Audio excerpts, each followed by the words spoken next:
공평한 분배를 위한 인구조사라는 제목으로 하나님 말씀 증거하겠습니다.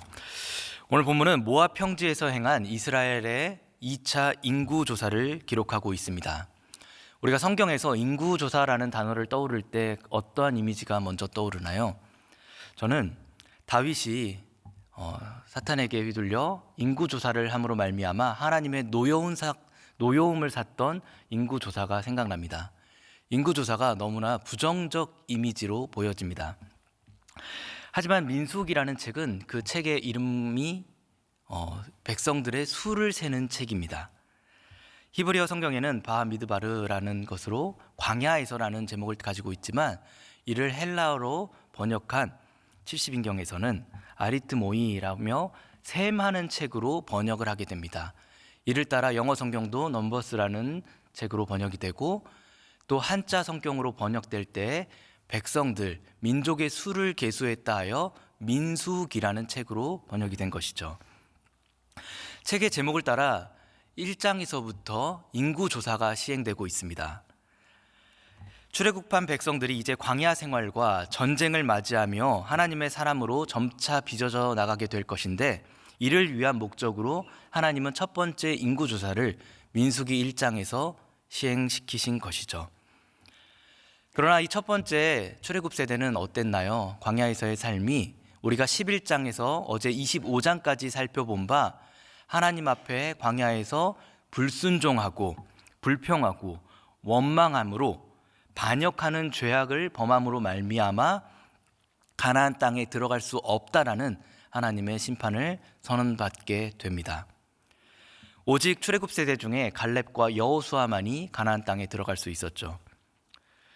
오늘 본문 26장은 모압 평지에서 이루어진 두 번째 인구조사를 기록하고 있습니다.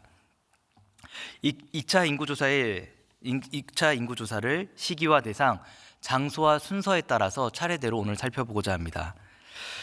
먼저 인구조사의 시기가 언제였을까요? 우리 26장 1절 다시 한번 읽어볼까요? 함께 읽겠습니다. 시작. 연병 후에 여호와께서 모세와 제사장 아론의 아들 엘르아살에게 말씀하여 이르시되 1절을 보면 연병 후에라고 기록되어 있습니다. 앞선 25장에 어제 본문에 시딤에서 모압 여자들과 음행함으로 말미암아 바알보을 사건의 가담한 사건이 기록됩니다. 이로 인해 하나님은 이스라엘에 연병을 내리사 2만 5천 명을 죽게 하셨죠. 대제사장 아론이 죽고 이 연병으로 말미암아 사람들이 심판을 받는 사건 뒤에 2차 인구조사가 기록되었다라는 것은 이전 세대의 몰락, 종말을 의미하고 이제 출애굽 새로운 세대가 광야에서 나고 자란 세대를 위한 계수임을 우리는 짐작해 볼 수 있습니다. 그러면 하나님은 이 인구조사를 누구에게 명령하셨을까요? 1절에 보면 계속해서 나와 있죠. 모세와 제사장 아론의 아들 엘르아살에게 명령하여 이르시되 라고 나와 있습니다. 모세와 아론이 아닌 아론의 아들 엘르아살이 대제사장으로서 계수에 참여하게 됩니다. 왜 엘르아살일까요? 아론은 같은 해 광야 40년 얼마 전에 죽임을 당했기 때문입니다. 아론의 아들 대제사장이 인구조사를 맡게 됐는데 이는 엘르아살에게 맡겨진 첫 번째 큰 위대한 임무이기도 했습니다.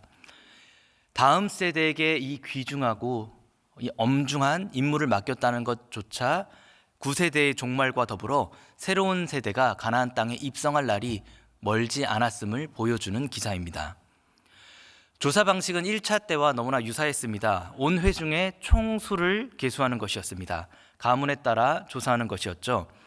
인구조사는 20세 이상의 남자만을 계수했는데 이는 가나안 땅 정복 전쟁에 나갈 만한 사람들의 수를 계수하기 위함도 되었습니다. 무엇보다 오늘 본문 이후에 52절에서 55절이 2차 인구조사의 목적을 너무나 분명하게 보여주고 있습니다. 52절에서 55절 우리 자막을 통해서 저와 한 절씩 교독해 보겠습니다. 여호와께서 모세에게 말씀하여 이르시되 이 명수대로 땅을 나누어 주어 기업을 삼게 하라. 수가 많은 자에게는 기업을 많이 줄 것이요 수가 적은 자에게는 기업을 적게 줄 것이니 그들이 계수된 수대로 각기 기업을 주되 오직 그 땅을 제비 뽑아 나누어 그들의 조상의 지파의 이름을 따라 얻게 할지니라. 아멘.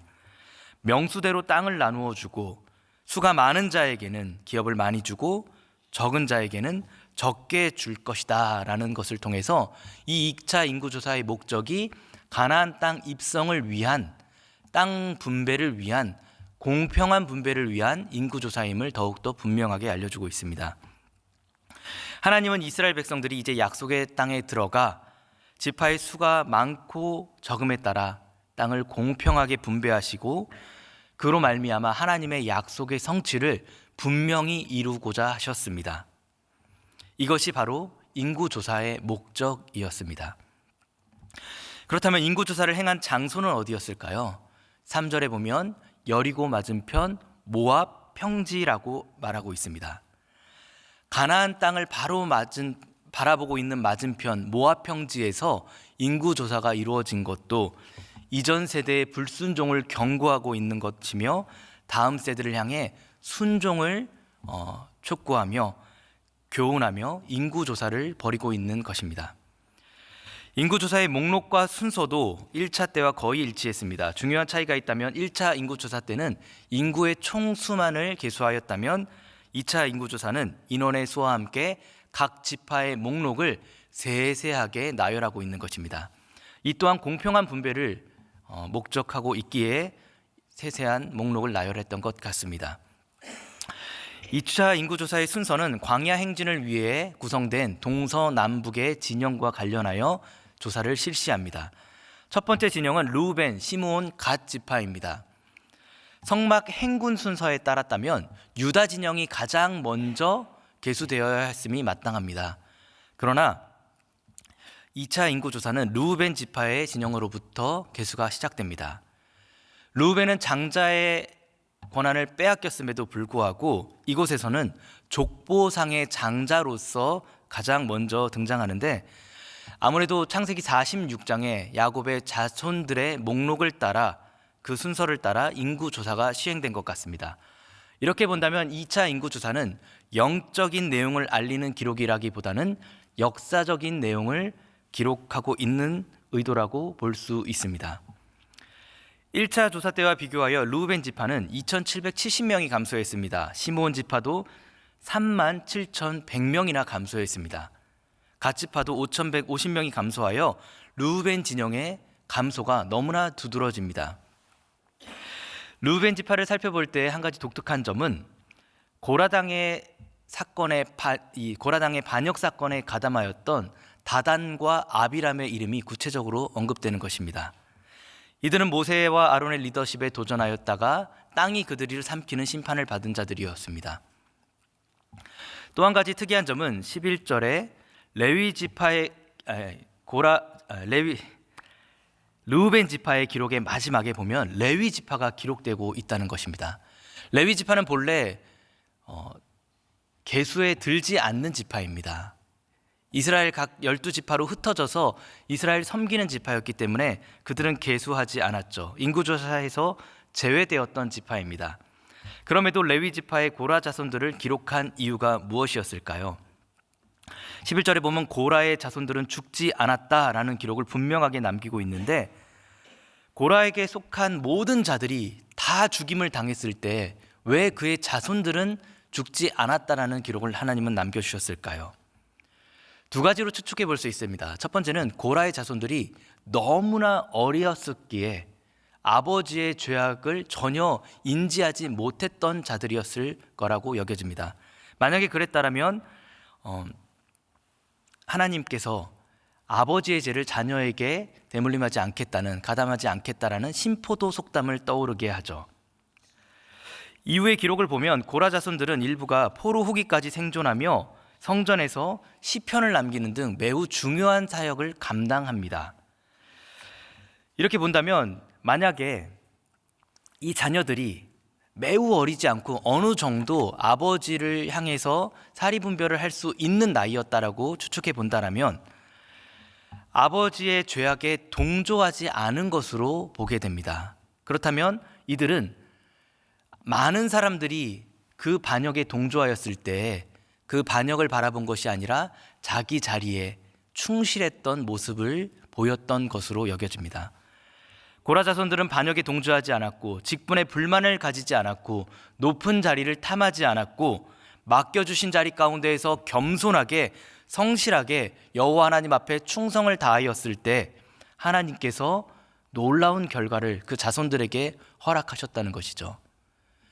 영원토록 성전에 남아 성전 기구를 운반하는 역할을 끊임없이 맡겨주셨을 뿐만 아니라 더 나아가 성전에서 하나님의 이름을 높이 찬양하는 시편을 지을 수 있는 놀라운 영광까지도 그 자손들에게 베푸신 사건을 바라보게 됩니다.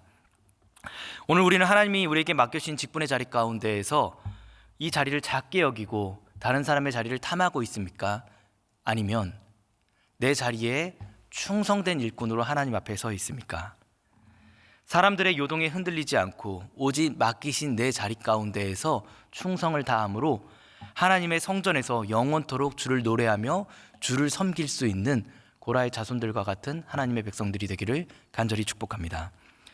두 번째 진영을 살펴보겠습니다. 유다와 이사갈, 스불론 지파입니다. 유다 지파는 셀라와 베레스와 세라 종족이 소개되는데 베레스와 세라는 유다의 며느리에게서 난 자손들입니다.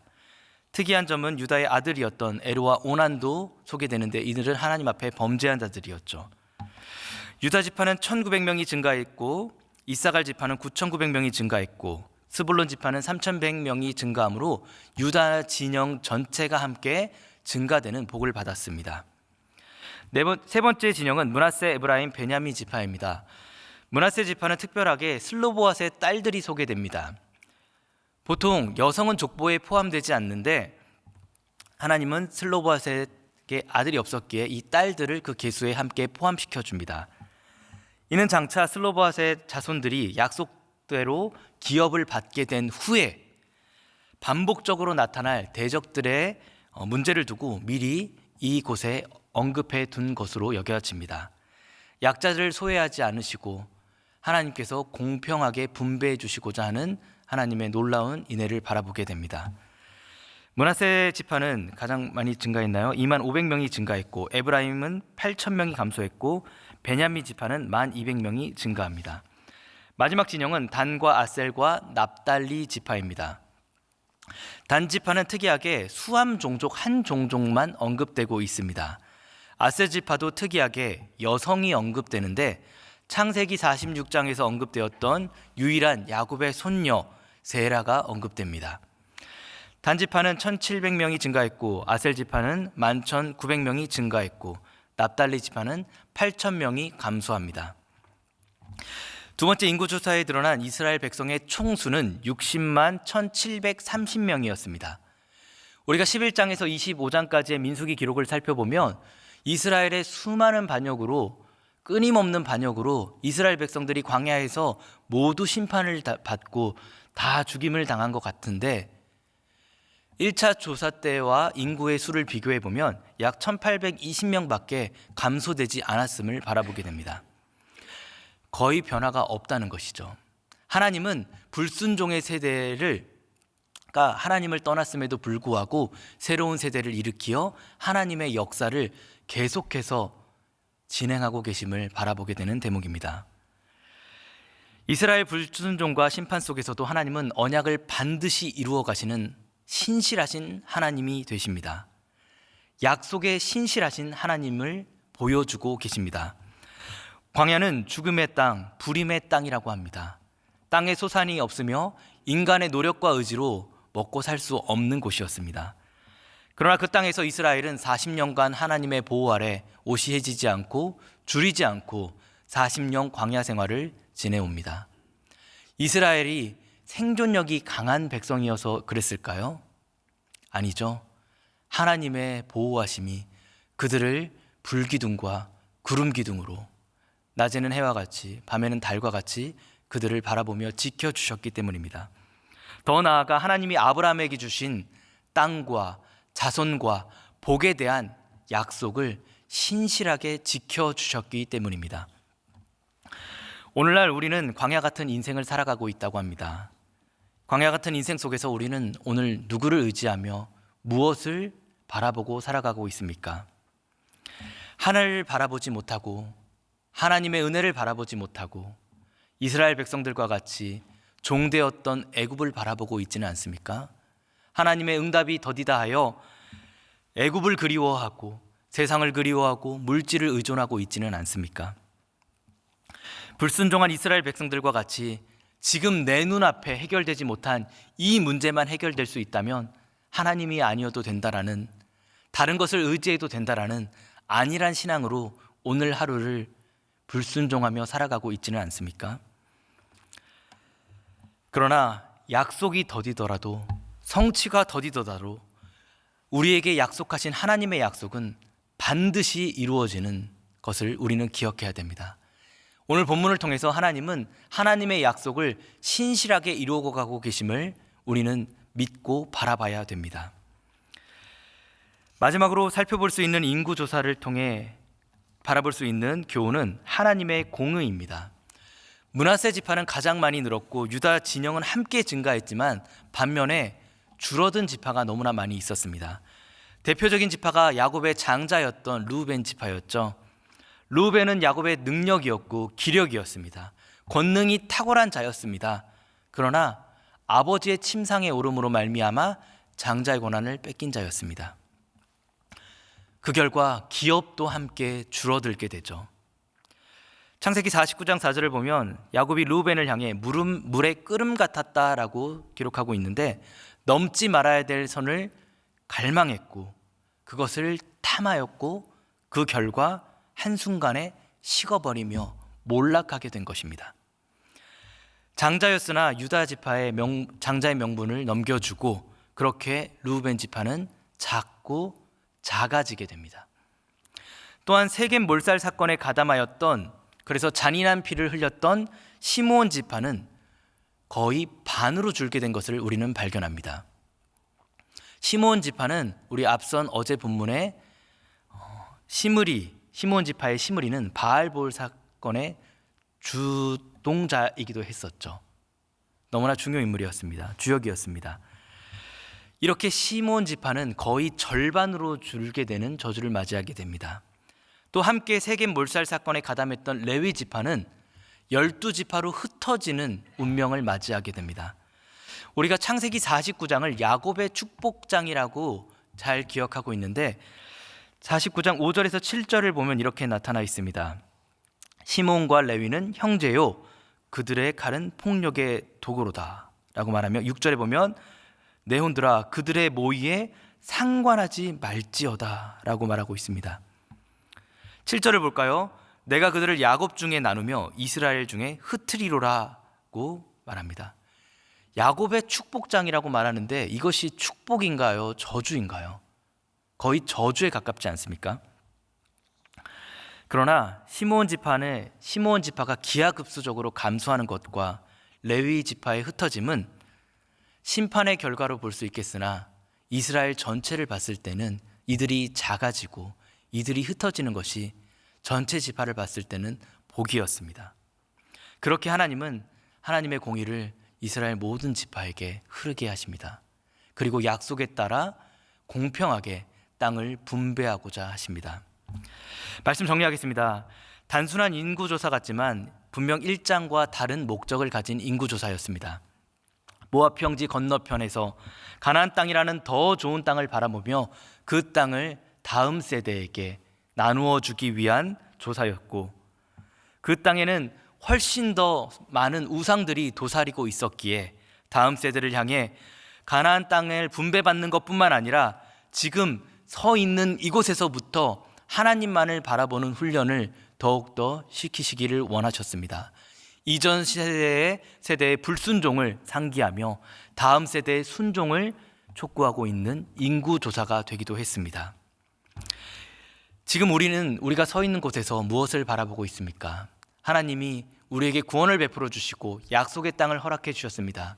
이제 우리가 선 이곳에서 우리는 구세대와 같이, 출애굽 세대와 같이 불순종함으로 땅에서, 광야에서 죽임을 당하며 하나님의 영광을 맛보지 못하는 세대로서 서고자 하십니까?